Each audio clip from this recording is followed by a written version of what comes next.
昔々江戸時代のこと、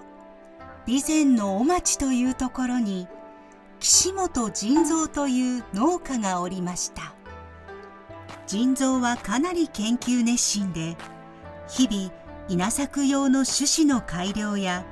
農業の効率化に取り組んでいました。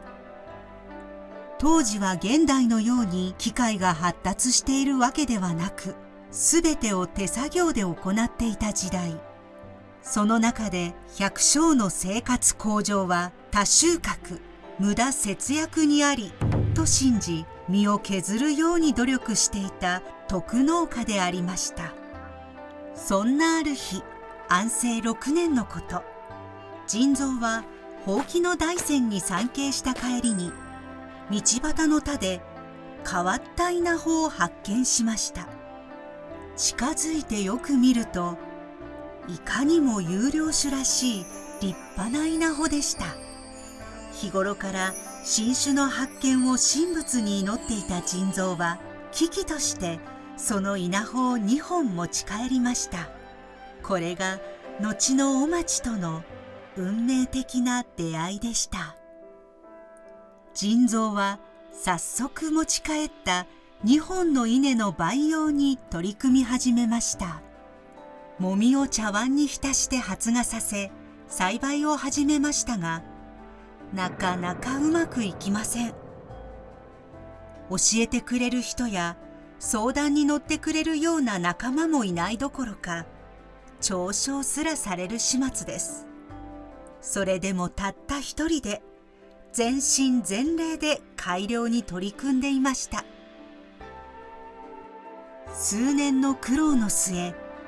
甚三はついに栽培に成功しました。そこで大山様がお恵みになった2本の稲ということに敬意を表して、日本草と名付けました。甚三は生涯最高の稲を生み出し、慶応元年に78歳で亡くなりました。甚三が亡くなった後、日本草はその優良さが評判を呼び、各地に広まり、栽培されるようになりました。やがて発祥地の村名をとって御町と呼ばれるようになり、現代に受け継がれています。偉人が亡くなってから進化が評価されるのはよくあることですが、甚三もその一人でした。甚三が残した御町は、最初食用米として普及しましたが、粒が大きいため優良な酒米として日本酒造りに用いられるようになりました。明治41年には奨励品種制度により、岡山県の奨励品種に御町が採用され、酒米としての地位を確固たるものにしました。大正6年には岡山県下でおよそ9000ヘクタールにまで作付け面積が拡大。大正11年には旧来の在来種である御町を岡山県立農業試験場が準計淘汰し、現在の育成種である御町が生まれました。昭和初期には大粒で心拍が大きく軟質であるという特徴から、清酒品評会で上位になるには御町で作った吟醸酒でないと入賞は難しいと言われるまでになりました。しかし戦時中は食料増産の必要性から収量の低い御町の生産が激減。また戦後に至っても病害虫に弱く、収量が低いために作付けが増えず、昭和48年には作付け面積がおよそ3ヘクタールにまで落ち込み、幻の酒米と呼ばれるようになりました。平成になり、岡山県内の酒造会社の要望により、再び御町の作付け面積拡大の取り組みが開始され、平成26年産推計ではおよそ500ヘクタール程度まで回復。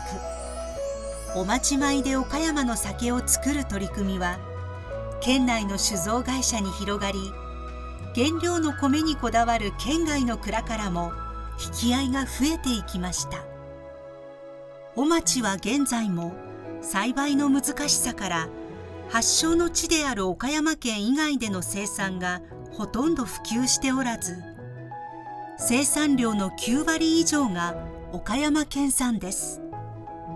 県内では発祥地である高島のほか、赤岩や真庭など各地の名を冠したお町が生産され、その米を使った酒が作られています。かつてたった一人の農家が生み出したお町はおいしい日本酒になり、多くの人に愛されています。岡山の米お町で作った岡山の地酒。